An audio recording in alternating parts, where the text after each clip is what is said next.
Just in time for Valentine's Day, Scott and I talk about love and lust in the new era. Keep streaming. I don't just talk stuff and repeat stuff. I'm living this stuff. And you can thank me for covering your astro. Leading out loud. Leading out loud. We're leading out loud.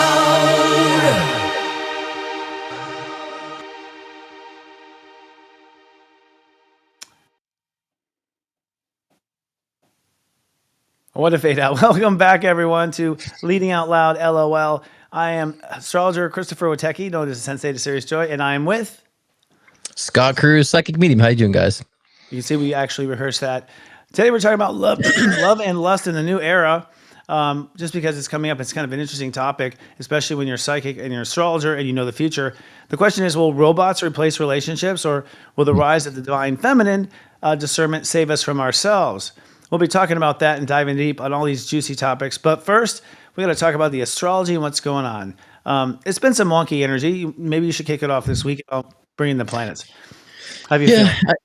I mean, we've been saying wonky for a long time, right? I kind of feel like it's like a deja vu. Like, we have a good report, and so, but I mean, we're going week to week, so of course, we're kind of calling up like the momentum of good energy, good vibes. So, I do feel like kind of for me personally, and I've been seeing a lot of other people kind of snapping out of a haze a little bit. A tired haze, funk in a sense. So, I think that we're going to start seeing kind of more liveliness, and Valentine's Day next week. So I feel like there's even a preparation of love. That's why we're doing this topic today. So I think people might be feeling that, and whether or not you're partnered or coupled or not, I mean, just the love of what you're doing, a love of people around you. So even with the craziness going on in the world right now, I do find people and seeing people kind of grabbing onto their family, the people who are the closest to them, and kind of nurturing those relationships. So love doesn't have to be romantic; it can just be nurturing the love that you have. So I see a manifestation of that, kind of an essence explosion of that essence in a sense. What do you think? Well, I want to ask you one more question on what you're picking up on, which is just, you get a lot of women who come in to chat on Thursday nights on your show. Where are they? What's the theme? Is it like, will he come back? A lot of times you see themes watching Scott's show. Like, two of them will be like, will I get the guy back? Or two of them will be like, will I ever find love? Right. What is it? Well, especially with my clients too, like I've been helping that's why the title of my show tonight is The Art of Letting Go, because there's been a lot of, letting go, not just the relationships that you're in, but sometimes people need to let go of the circumstances that they were in. So, I mean, that's very freeing of course too, because a lot of people, wonder, well, why am I blocking love, or why am I not, meeting love? And it's like, because you're still holding on to the circumstance, even though you let go of the person or of the person, the circumstance of being cheated on, or the circumstance of, or not getting what you want, like you're still carrying that. So it's really been, even I would say, more of a month of that letting go, and the art of doing so, and that's what flow is, right? And I say, we don't let go, we have a hard time letting go because we don't know what to grab onto next. And so I've been guiding a lot of my clients into seeing psychically, but also helping them intellectually understand what they need to be grabbing onto now so they can let go. Interesting. From a client perspective, it varies, but a lot of it is letting things go or moving on. A lot of moving on stuff where they knew already and they separated. And I think that's due to, honestly, Saturn in Pisces direct. And we'll talk about that. Let's talk about the weather going on right now this week as well. So overall, would you say, how are people's moods the last week and a half? I mean, we've been off for a week, but how have been the moods been of people you're talking to? Vocal. I mean, haven't you seen people being very vocal? I think too, there's been a huge sense of like integrity, so now when people like find their integrity, they may not, or even confidence, they may not express it. It might come out very sloppy or abrasive. And so I do find people's trying to find that, integrity and voice of confidence, but sometimes if you don't get it right, it might come out as arrogant, might come out as, like I said, abrasive. But I think if we allow ourselves to find out what that voice of integrity is, then the mood wouldn't swing so much. It'd be more of a balanced, neutral, tone. Well, it's interesting because Jupiter's at 11 degrees for the entire month of Aquarius.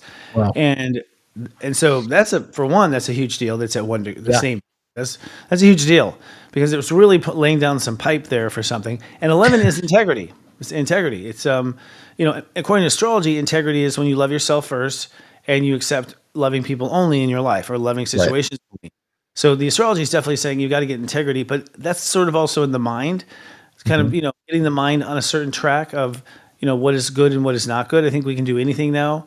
We have a lot more freedom in Yeah. this newer era. And Yeah. so people, we're not being shamed by churches anymore like we were. That's And right.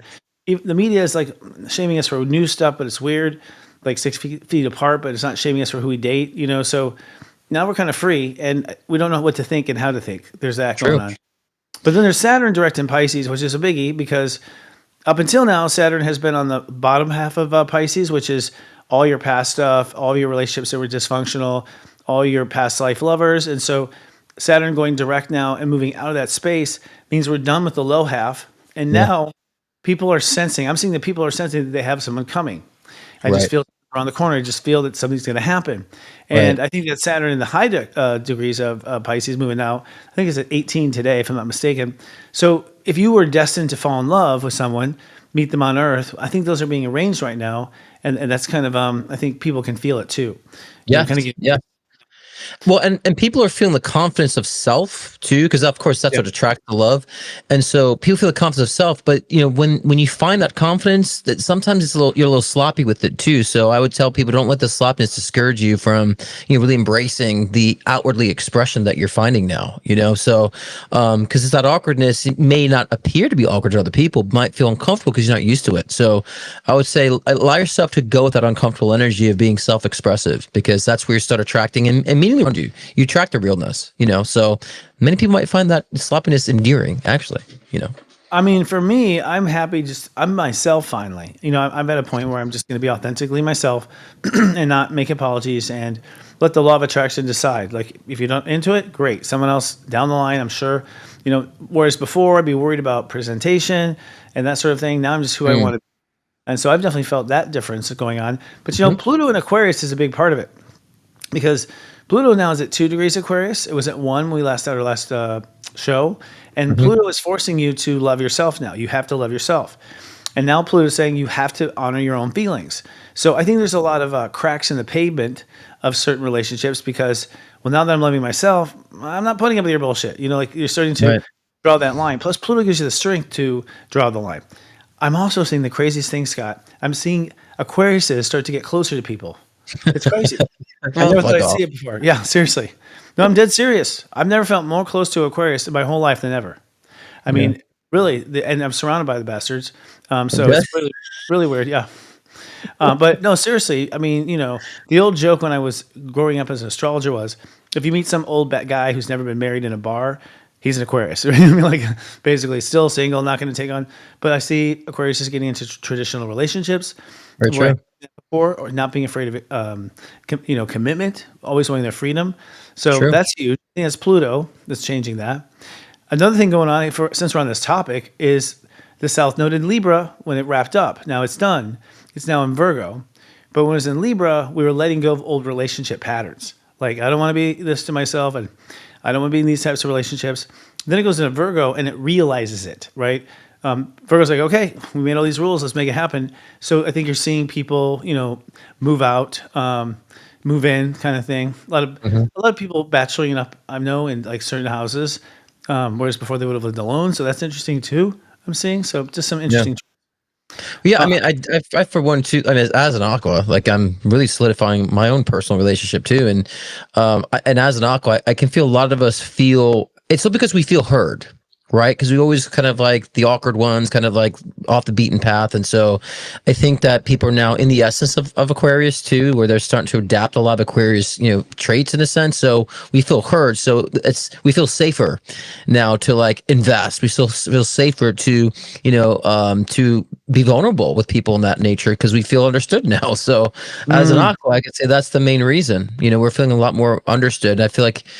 This sounds arrogant as an aqua, but like finally people have caught up to us. Finally. No, I'm just kidding.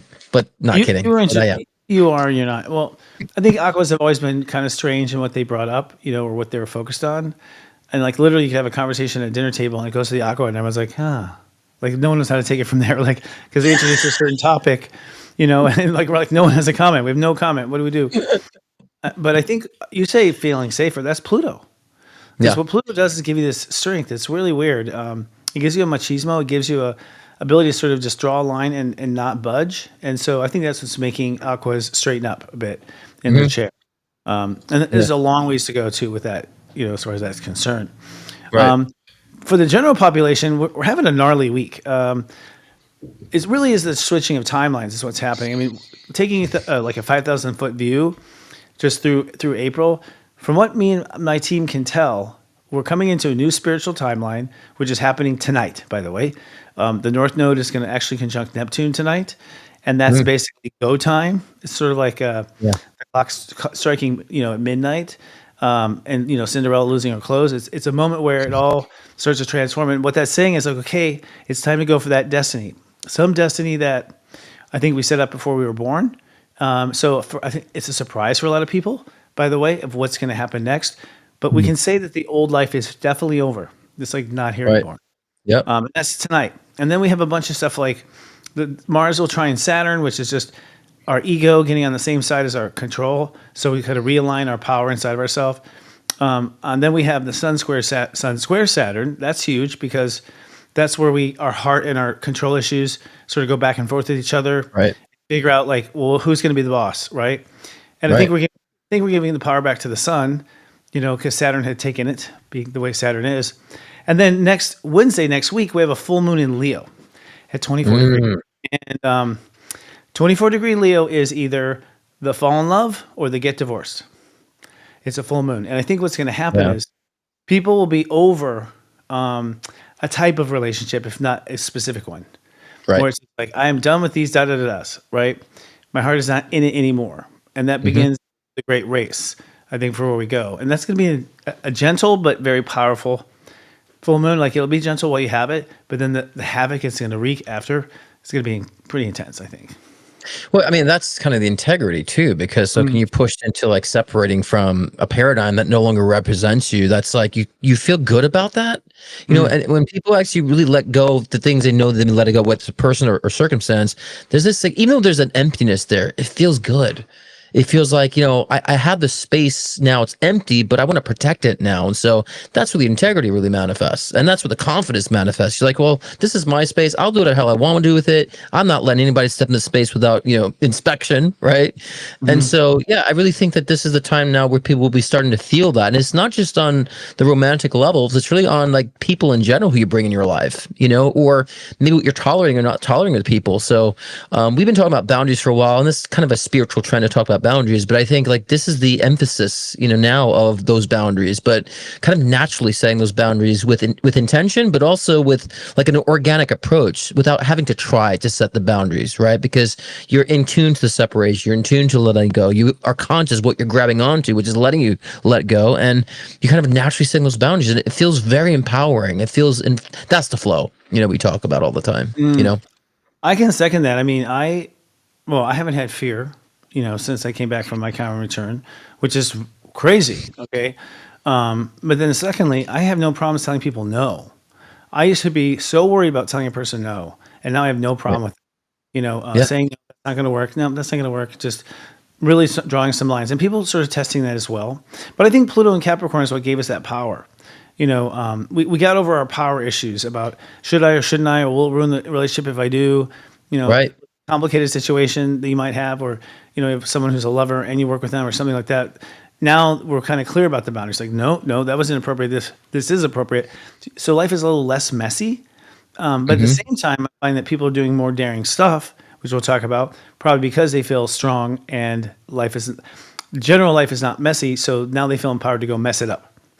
Right. That's the aqua vibe. Oh yeah. That's the aqua vibe right there. So yeah, I mean, that's very fitting. Very fitting. Yeah, we're feeling it. Well, so as we move into this year, what I was getting to is we're changing our story, and that's what's happening right now tonight. Literally is that it's okay, I'm on a new story now. For most people, the first story was you're a fuck up, you're damaged, you have trauma. And I think a lot of our relationships, by the way, are based on trauma. I mean, I'm interested to watch the charts now of people coming in, but all the couples that I've read up until this point, almost all of them are together because they helped each other with their problems. It wasn't love. It wasn't they're on the same path.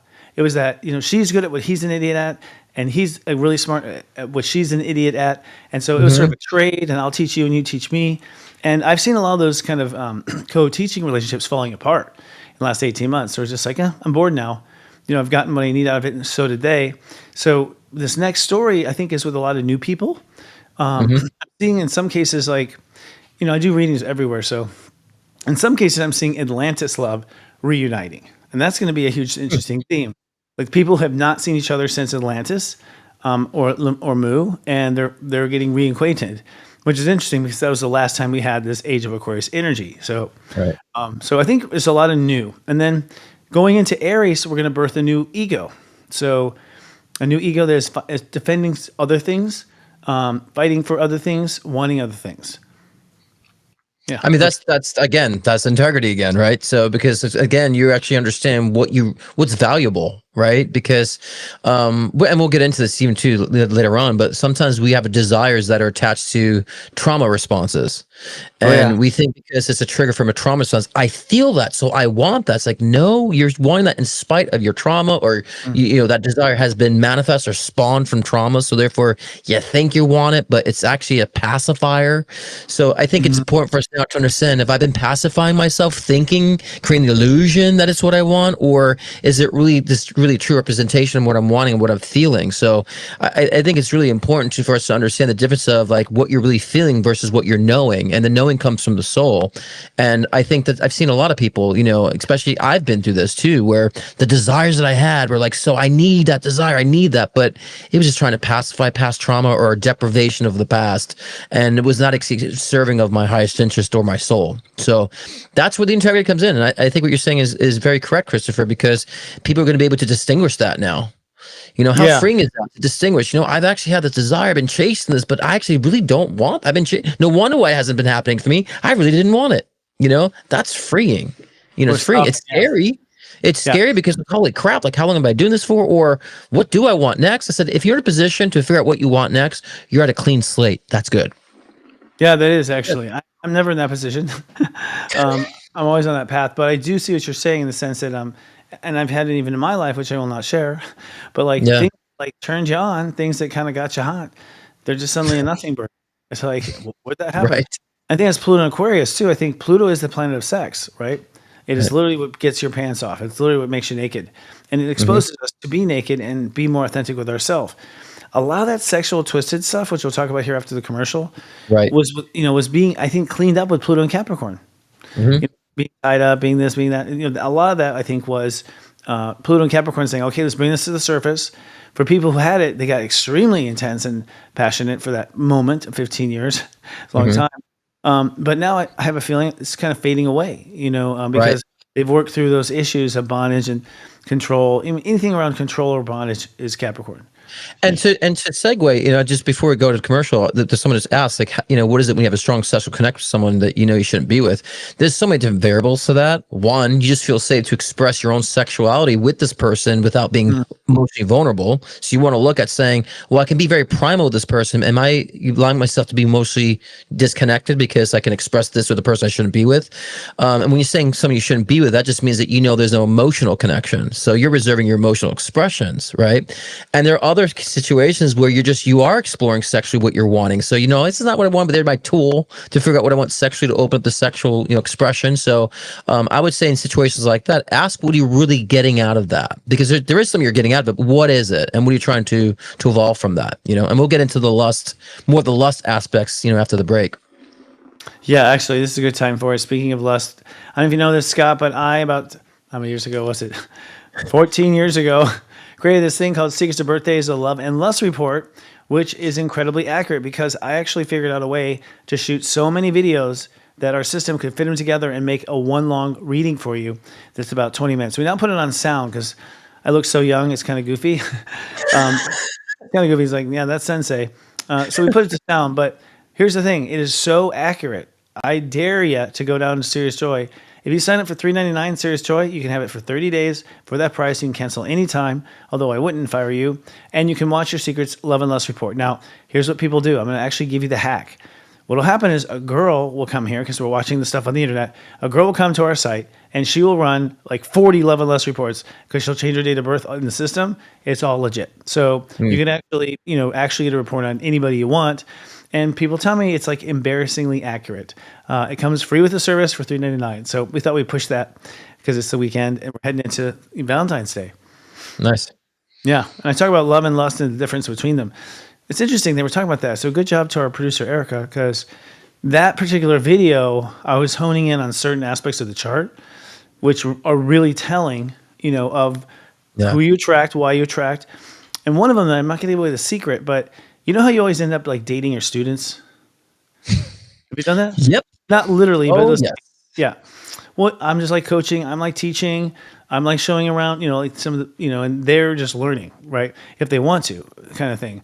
Well, there's a part in your chart that reveals why that is and the type of person you attract. Yeah. So in that particular case, you're attracting what you're based on your talent and their need. Yeah. It's interesting. That's great. It's awesome.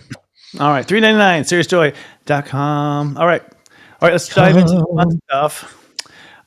Here's the energy I think as we go about. Let's talk about where love and lust is going in itself. Let's start there.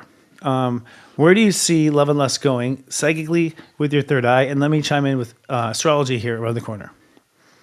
Well, as far as like love and lust, that's what we were saying before. I think people can be able to just fully distinguish the two and where their heart is really coming from with that. Right.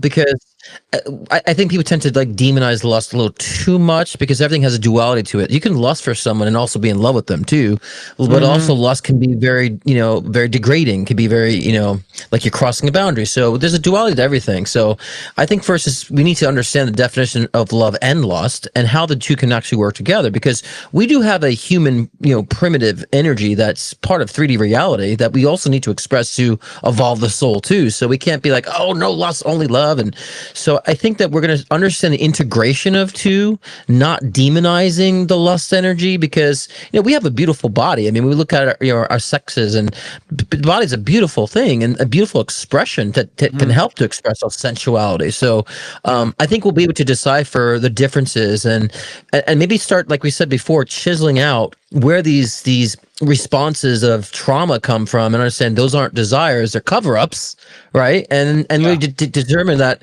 I'm in love with this, I have a lust for this, and understanding kind of be more well-rounded with that. But I think the demonization of lust is only looking at the negative side of lust, not the positive side of lust, but there could also be a lust for someone that you really love too. And that just makes it more fun in the physical sense. You know what I mean? Yeah, I think a lot of times lust gets a bad rap because it's some guy lusting for a 12-year-old or something. Like, the lust is something taboo or something that's not appropriate, which makes the lust even more incredible. If you say no to a lust, it's more lust. I look at lust as Mars, and I look at the other as Venus. Love is Venus. The two parts of who we are. And I think you have to have both in a long-term relationship. There's no way. I tend to have one or the other.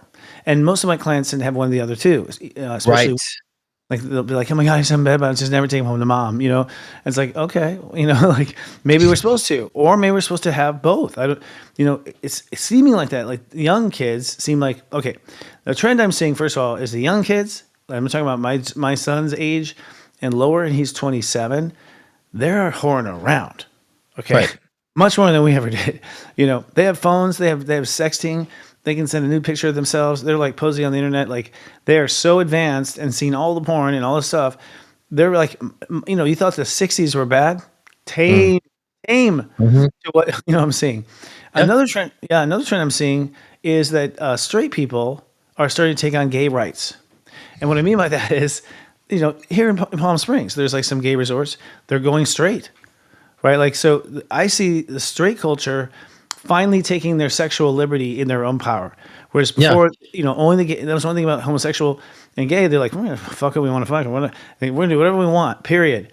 And the straight community never had that freedom or never gave it to themselves. Sure. And so I'm seeing that trend happening as well. Well, and that's the thing too, because a lot of straight people are very repressed sexually. I mean, a lot of clients where they're not comfortable sexually because of religious aspects. We all have religious, karma embedded in all of our consciousnesses. Both gay, straight, doesn't matter. So it's not just I find being a gay man. The gays who have any sexual pressure, a lot of straight people do too, and that's why I feel like tapping into the positive pole to lust can help to understand self-expression and physical expression. So you can actually have romance. And, a lot of people are so uncomfortable with their bodies. And it's like, if you're uncomfortable with your body, there's something internally within your soul that's uncomfortable too. And I think utilizing, the expression of lust and expression in the positive sense, of course, can help you become more comfortable with the body, but also comfortable with your soul expression. Right. Mhm. So yeah, I think it's more about us becoming more comfortable. So, like you said before, people are just being very in lust. It's like that's never the goal, but sometimes it can help with the expression of sexuality and the expression of how you want to you feel free with your body and express your body sexually. And then the goal is romance, right? The goal is love. Is The it? goal is the emotional expression. Well, for some people it can be, but I think that when you find that evolution, Christopher, you can't help to find romance when you evolve, from lust in the positive way. You can help to express that romance. Doesn't mean monogamy, and we'll get into that in a minute too. We're going Whoa, to whoa, talk whoa, about whoa! that. Don't use bad words here. I'm kidding. But it doesn't, right? But it doesn't mean monogamy. It just means that romanticism it's a swagger. It's a energetic essence that you get to kind of enjoy the essence of a being physically and spiritually. And that to me, that's what as someone I'm a very sensual person. To me, that's the core essence of what sensuality really is. Is it the Mm, encompassment of both aspects? You know. mm. Well, it seems like, I mean, not in the bedrooms of people, but it seems like that's going away. And one of the reasons is porn. Like, I have a Oh lot yeah. of female clients who, they'll go ahead and assume the position that we saw in porn. They'll watch porn with their man, which I was like, what? You watch porn with your man? Like, when I grew up, it was like, no, only men are dirty pigs to do that. Women, don't. Now they're watching with it. But also, what seems interesting is there's definitely a desensitizing from the porn. Yeah. There's also a kind of a theme of abuse. At least what I've Right. seen, there's a lot of abuse. Like you're like, oh my god, and there's like pride around the abuse, and you're like, I'm sorry, that doesn't feel good. You know what I mean? Like it Right. seems like porn moved away from pleasure. Like it's Yes. almost like porn taught us how to be excited for porn, but never seek ever pleasure. And that gives you this. Mhm. That's the addiction, where it's just like, and you will never ejaculate ever. Like so, Right. you're just constantly stuck in this realm. We have a statistic: 11% of the people in the United States watch porn daily, according to health addiction studies. Well, okay, I'm surprised it's that low, but me too, but actually. everything is a tool, right? Mhm. Because porn can be a tool for someone from help them to not be so promiscuous, right? Mm, It can help them kind of in that sense, but also be an addiction where you have some unrealistic expectations. You think everything has to match the porn scenario and be so yep, detached and become yep. lazy because you don't want to like groom yourself just to go out and have a good time with somebody. So I think as we mature as a species, we should understand. Okay, that's a tool. How do I want to use it? There's a good and bad to the tool. Just like social media. Social media could be great to promote your business, to express creativity, but at the same time, if you're enveloped so much in social media, it can be a detriment to your own psyche, right? But to me, I look at everything in that facet. Like, what is the empowering pole to it? What is the disempowering pole to it? And those who have sex addictions, porn could also enable more of that sex addiction and keep it more at their fingertips. But I would say it's to me it exposes more of the imbalance within the individual. So we should be more conscious of why we use these tools, what can they do for us, and what can they do to harm us. And so once we understand this, then we're in control of all of that. We don't necessarily have to run away from these things, right? I've seen Agreed. in relationships where porn has actually helped the couple to become more intimate Yeah. with each other, and so use it as a tool to kind of let go of inhibition. So I've seen it being a tool for many great things too, but also there's the addictive aspect to it. That could also we Oh just yes. need to be aware of that though. Well, the addiction is many folds. It's like on one hand, it is the biology of it, in the sense that you're in this excitement, this hormone excitement, and you're staying in this excitement. And you're getting kind of like addicted to being in that excitement, right? So the chase is exciting. I personally don't like porn because if I can't have it, I don't want to look at it. If I can't get that, I'm like, don't even fuck with me. So I say, like, I don't want to go there if I can't have it. I get frustrated really quick, like with that sort of thing. So for me, it has to do with my Taurus nature. But I do think that a lot of people are living in their mind too. That's the thing. So Yeah. without exposing too much of our own lives, I'm finding that people with lovemaking are in their heads. They're not there. Yeah. Like they're not there. And it's like, what are you thinking about? You know what I mean? Like the porn, I guess. I don't know what it is. I don't think it's someone else, but I think we've learned to mentally detach, so much that now intimacy is growing apart, at least for this moment.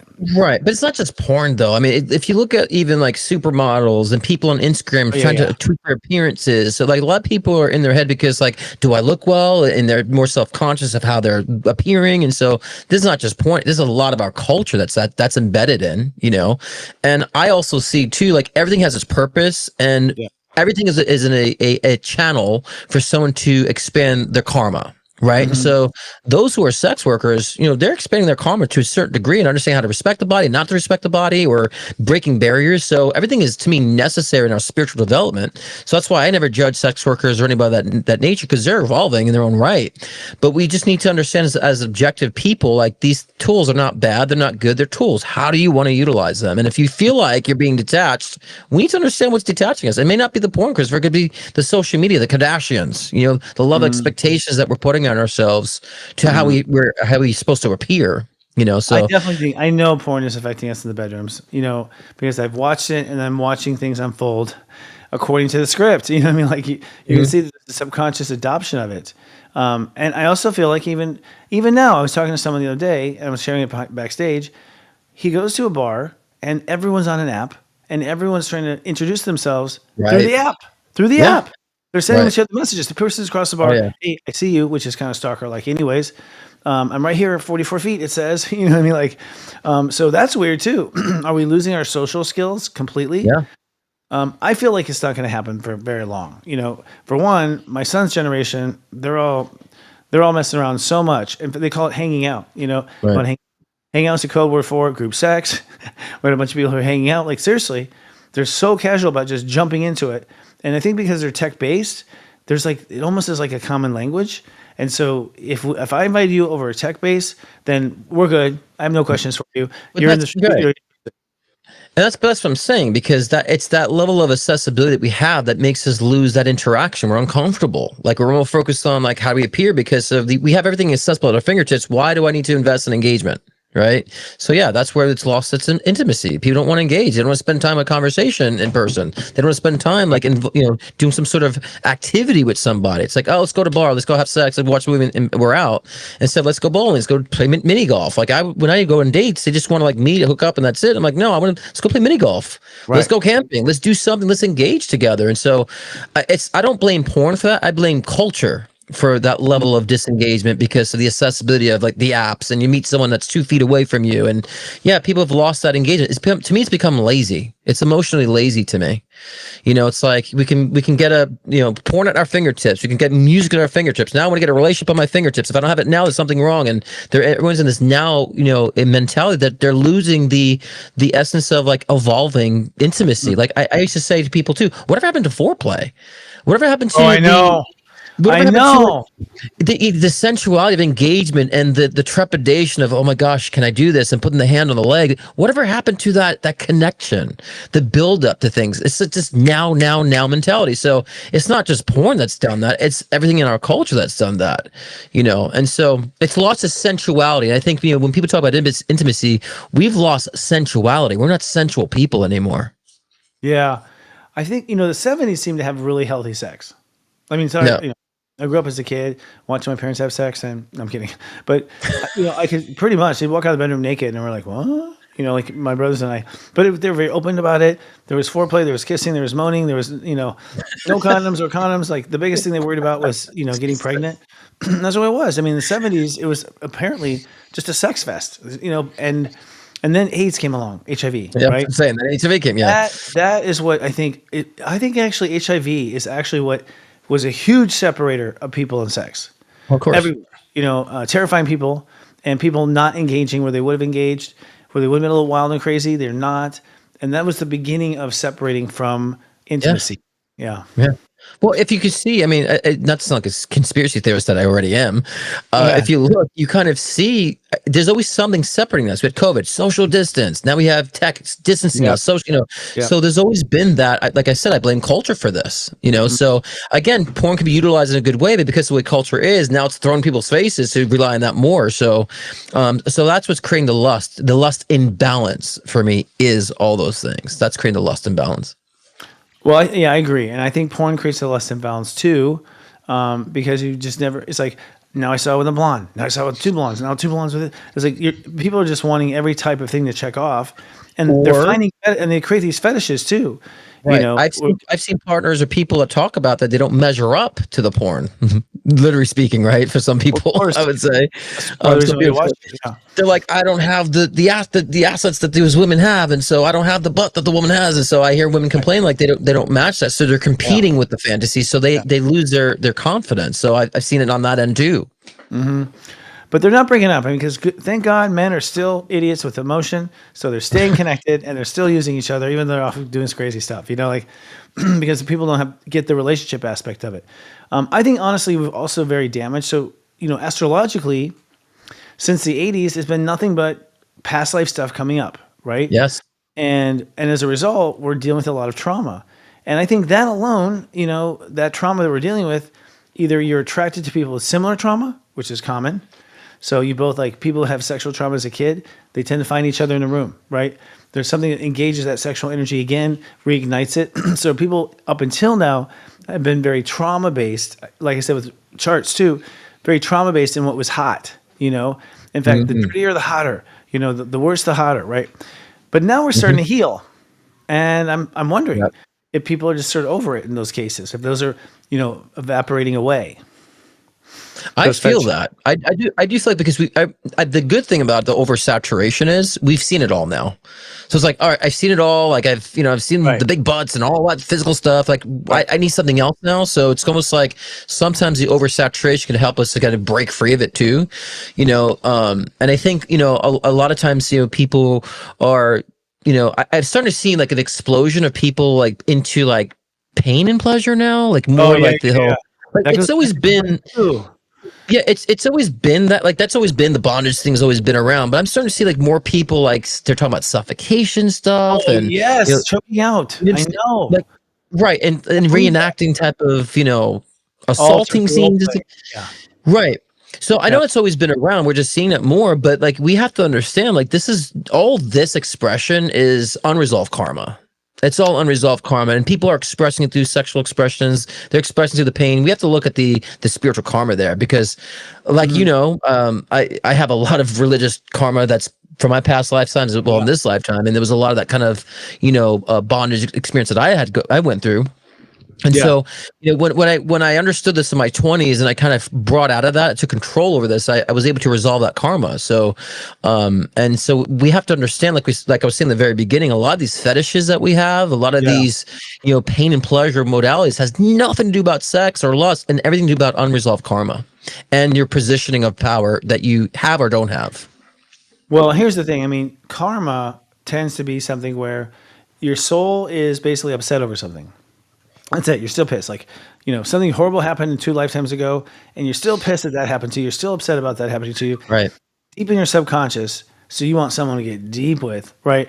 And I think what I see is, like, for instance, the woman who, you know, is abused, you know, by her father or abused by just men in general, constantly going to the abusive, you know, partner, being turned on by being treated like shit. It turns her on. They say that turns them on. And I agree, it probably does, right? But there's probably a subconscious desire to heal it. But now that it's been twisted with sex, it's complicated because whatever you have to heal is also tied to some pleasure, right? So I don't even know if it does heal. Should you heal it if you're getting that much excitement off of it? You know, when other couples won't touch each other after 2 years. So, you know, if my fetish is making me crazy and we've been in a relationship for 5 years having great sex, I ain't gonna heal shit. You know what I mean? Like, I'm gonna make it seriously. But I agree with you. I think a lot of it is. But I've been way surprised at the trends of older, younger, like legitimized in these scenes and stuff like that. That's huge. And also the pain thing, people being abused, people being hurt. If you look on camera, you're like, I know that hurts. You know, I know that hurts. I can't see why a person would want that, right? To have pain. Well, and to just dovetail off that for a moment, when I look at culture, no matter what it is, it's infiltrated. At least the collective consciousness has karma embedded about self-hatred. I mean, there's a lot of self-hatred built within our human consciousness that we're all trying to evolve from. That's why it's in our culture. So we can blame the media and all that stuff, but that's just an expression where we reside spiritually. collectively. So there's a lot of self-hatred. That's why we teach self-love and preach self-love all the time. We're working on self-love. Why it's so difficult from us, because collectively everyone on this timeline is having issues with self-hatred. And that could come from patriarchy, religious trauma, and all the stuff that I've experienced, all these other modalities. But that's one thing we all have in common is this: we're battling with self-hatred, and our culture is reflective of that. But like I said, we have to be conscious of if we're feeding that self-hatred or if we're pulling away from that. So there's a lot of sensibility that confirms self-hatred. Yeah, interesting. Yeah, I mean, a lot of self-esteem benchmarking through sex and the self-hatred. I was thinking like a lot of people I think are going on binges, like a lot of sexual binging. Yeah.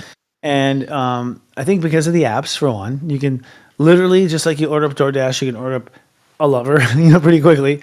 And I'm talking a free one, you know what I mean? Like people are just wanting it.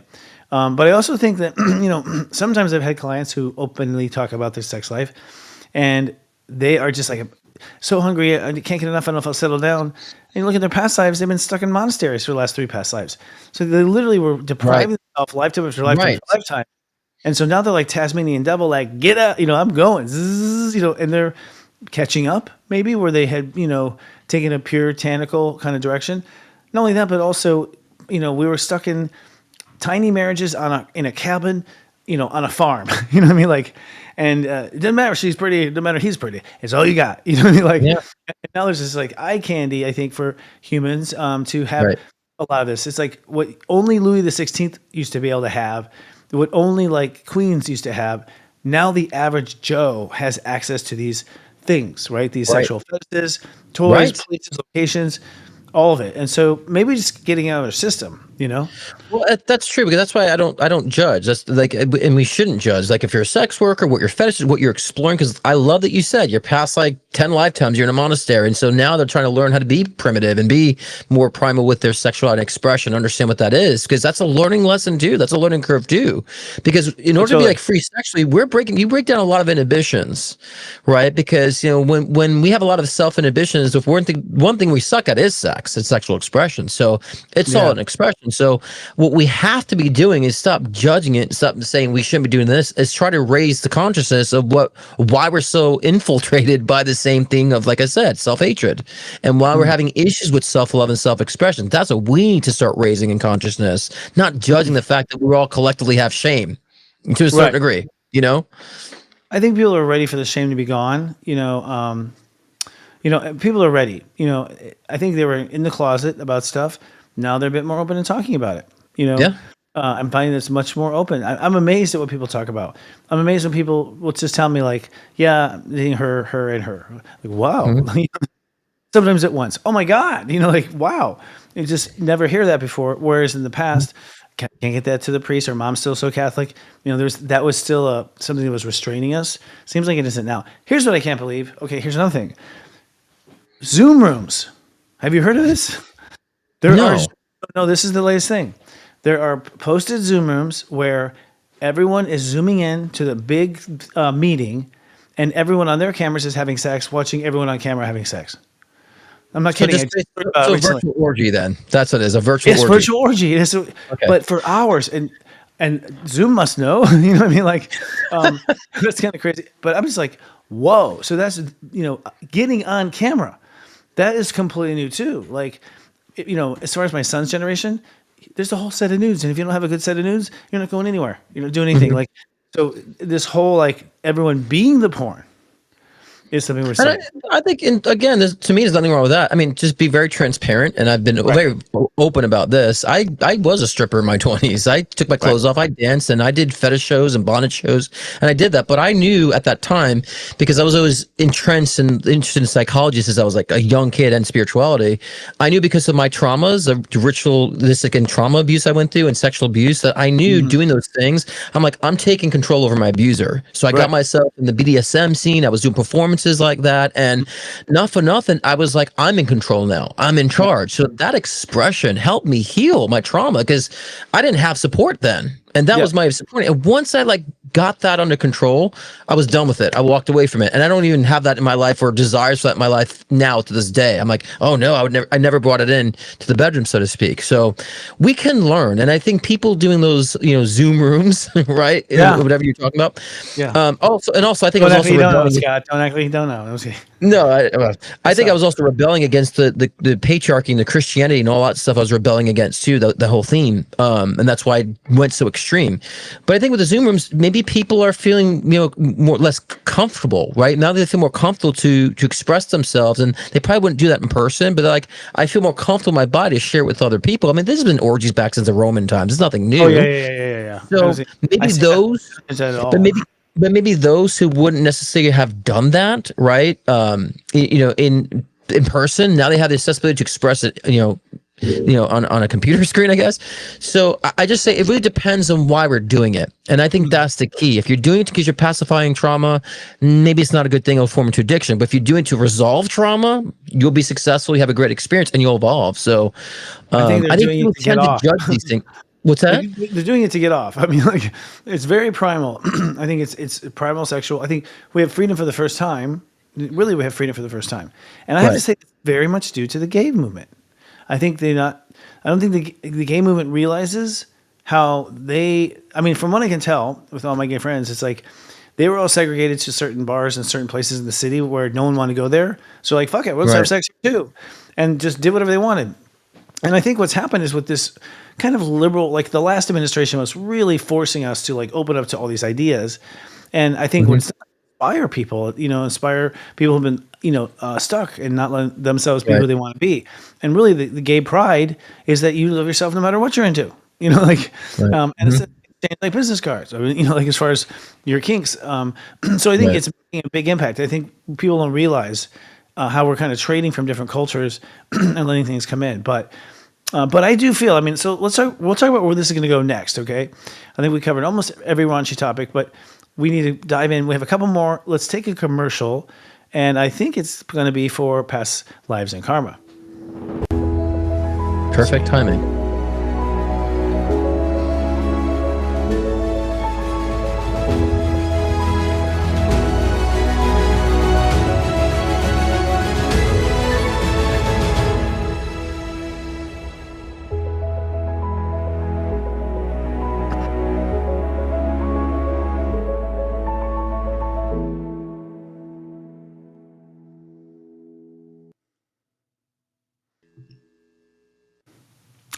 Speaking of past lives and karma, we didn't really plan that, but we did. We created a series last year, a 40-day program where we walk you through kind of the karmic planets in your chart with some other proprietary approaches we want to talk about. And basically through 40 days, we time them up. So on the first day is step 0. Right. So like, trespasses. Step 1 is like heartbreak. So we theme every day on the day that the energy is playing. And what we found was that people could reach that part of themselves easier on that line of the day. So that was brilliant. So it kind of helped out. But people who didn't even believe in past lives, who something in them was telling them to do it, came out with a strong understanding of, I was definitely a sex worker. I was definitely this. I can clearly feel this. And they put things together. Now, we used to make people subscribe to Serious Joy for this, but now we've separated it and we're doing it for a sale. This will be $150 in the future because it's worth it. And I don't know any program that will walk you through your past life karma and your subconscious and come out knowing, without hypnotherapy, without anything. You just come out knowing. And you do the research on your own. We prompt questions to you, and you just fill out these questions every day, and your knowledge of your past life just starts to grow right in front of your eyes. But this year, because it's a debut, we're going to give it away for $49.95. You heard me, $49.95. We're giving it away, and we really are giving it away at that price. You can go to a separate place than Serious Joy. SeriousJoy.cloud is where we're hosting this. And, it's also a cool program because everyone's taking it at the same time. And so you have a lot of, sharing of notes and, people kind of in a classroom, very excited because it's a timed thing. So have you ever done anything like that, Scott? Well, I do it myself, actually. That's true, yeah. Yeah. So yeah, I've had 3 past life regressions in this lifetime, this incarnation. And, it took me maybe decades to realize, hey, I actually be doing that for other people. So I as well, help people in their past life regressions, but also connecting the dots. Because as you know, when people find their past life let's say journey. They realize that's why I had these irrational fears in this incarnation. That's why, so we're able to kind of like nuke those irrational fears or, in the butt and kind of Right. wipe them out and purge them. So it's hugely important to your spiritual process to understand where you came from. So it's so beneficial. Totally. And thank you. It's brilliant because with Saturn in Pisces and going to Aries and Neptune going to Aries, you're going to have easier access in your subconscious until about July. And then it's going to be hard to access this because we're going to be ego-based, the lowest part of us. Root chakra-based, right? Right. So I would take advantage if I were you, y'all. That's why we're doing it. I'm putting it out now at this low price because next year you're going to be interested in something else. And it'll be hard to get to that core. And once you understand your past life core, like the core issues, then yes, as you said, Scott, you're suddenly not as haunted by stuff anymore because you're like, oh, okay, there's something wrong with me. The fact that I was haunted, Right. nothing wrong with me, so it's a real relief, right? A huge relief. Mm-hmm. And I'll tell you, so many of my clients had past life religious, damage, mostly Christianity. I would say I'd say like almost 99% of my clients have, past life unresolved religious, trauma, and different aspects. But, that's what I was saying before. Collectively, we all have that embedded in our human species and the collective consciousness. So that's what that self-shame thing that we have. It's Right. We're collectively on the same timeline for a reason. So that's why, I started implementing past life regressions in my work like 3 years ago, because before I would do it, I'm like, no, this is actually a process that it needs to be available. Because I've seen it help me, to help a lot of other people. I mean, I used to have a fear of blades because when I had a regression that I was stabbed in the chest 11 times, and I was a political leader. I won't get into the person. I don't want to sound one of those people like, oh, you're a famous person. But I always felt naked in my chest, and I was always when I see knives, I would cringe and feel like stabbing in my chest. I didn't know why. Had the regression relate to me a couple times as confirmation, and then once I got my chest tattoo, I felt like I didn't feel naked anymore, so it all made sense. And I was able to now understand my irrational fear for like knives being laid around. And now it's kind of like put it at ease for me that I understand that now. So Yeah. Now you like carve at Thanksgiving. You're like great with knives. Yeah, exactly. Before I would just kind of like run away, and I was always like would grab my chest like this. I didn't know why. I was just kind of just like hold my chest when I'd see knives around and cutting and stuff, and I'd feel like a pain here, and I never knew why. And now I know it's like I don't have to do that anymore because I kind of understand where it came from. I resolved that past life. Whenever I see it like on a movie where they jump off a ledge, I'd be like, and like I get these tingles in my legs, like like this tingling, right? And then finally I meet this guy who's random and kind of weird. But we're watching something like that. And he's like, "Yeah, you remember that?" I'm like, "What do you mean? Do I remember that?" He goes, "We knew each other in the past life. We jumped we got shish kebabbed on a tree." I was like, "Oh my god, oh my god!" And then, would you believe? Like maybe 2 weeks after that, I developed a MRSA infection in the same spot that I had been, barbecued on that tree. Wow. So I feel like I was releasing the trauma. Yeah. We died. He says we died on that tree. I was like, and he goes, and it's so vivid, but you can't deny it. When someone is just kind of vivid, he's like, right. And my head was under your ass, and like I couldn't move. It was, I was like, oh God, what a horrible way to die. Sense. But when you have the regressions, it always makes sense. Like, oh, it's like it's illuminating. It's not like, okay, I was some weird person. It's like it makes sense. And I love the commenter here says like they won't wear turtlenecks because the neck has been broken so many times. Yeah, like you have this weird like I don't like things in my neck, and you realize I've had many neck my neck's broken many times in past lives, and then we can stop. Maybe we all have those little things for a reason. These little twitches for a reason, and they're always karmic. Always. Yeah, it is. So yeah, I think you're right. I think that if people get turned on by any of the fetishes there are, whether it's like a big age gap or being tied up, or I don't have to go through all my fetishes. I'm just kidding, but I feel like it does often come from the fact that something in you wants to relive it. I mean, all tragedy and all pain, you subconsciously want to relive it until you can change. What you're desiring to do is have it not turn out the same way, and so you recreate it, not turn out the same way. Or not turn out the same way, and most of the time it's turning out the same way, which means that every time it comes up, you're responding to it the same way you did prior, and it's not until you respond differently to that situation that you sort of break that chain, and you're no longer as obsessed about it, and it becomes it usually goes from like crazy hot, can't get enough to not my bag anymore. Right. Total But turn. that's evolution. I mean, we're here to expand our soul through means of physicality and density. So once we stop judging ourselves and judging the circumstances, we allow our soul to expand. That's why we're here. It's more power. It's more illumination. It's more perspective on things. And then I always say we become objective and affected. That nothing. We understand why things are. We don't feel bothered by it. We have our power. That's the whole goal. And Yeah. so we'll do it. We'll do it through so many different things, Christopher. We'll do it through sex addiction. We'll do it through regular addiction. We'll do so many different things to resolve that karma, so we can expand out of that. So, I think instead of judging our brothers and sisters, as many people in the spiritual communities judge, we need to start uplifting and help them through their karmic, journeys to help them to expand and evolve. It's all Yeah. about don't do this. You shouldn't do this. How about like they're doing it? Let's evolve from that. And that was Christ, Yeshua's message all along. Actually, not so much don't do. It's more like let's go through it. Don't tell me what I can Find and your way can't. through it. Anyways, I mean, give me a Yeah. break. I think I've been repressed so many lifetimes by religion and all those sorts of things that, I came into this lifetime like an idiot. There's so much I don't know about. Like, where everyone else seems to be common language. I'm like, what? I didn't know about that. But I think that, so what I feel though, just going down the pipe, is that, we're going to go through, first of all, we are experiencing low vibration orgasms, low vibration sex. Okay. Low vibration meaning biological only, organ only, right? Sensation of organ kind of thing. And we're bringing in the mind for certain things, but the idea of Kundalini sex is a whole other game, a whole other theme park that I think have even begun to touch upon, which is, and many women will know this, because they hear from them about it, because they've taken the time to study. But you're taking that energy from your root chakra and you rise it up through your spinal cord, and it ultimately releases some sort of cosmic orgasm versus just a biological orgasm. And I have a sense that we'll end up going that direction. It'll still be probably orgies of Kundalini, they'll find that Kundalini partner on an app.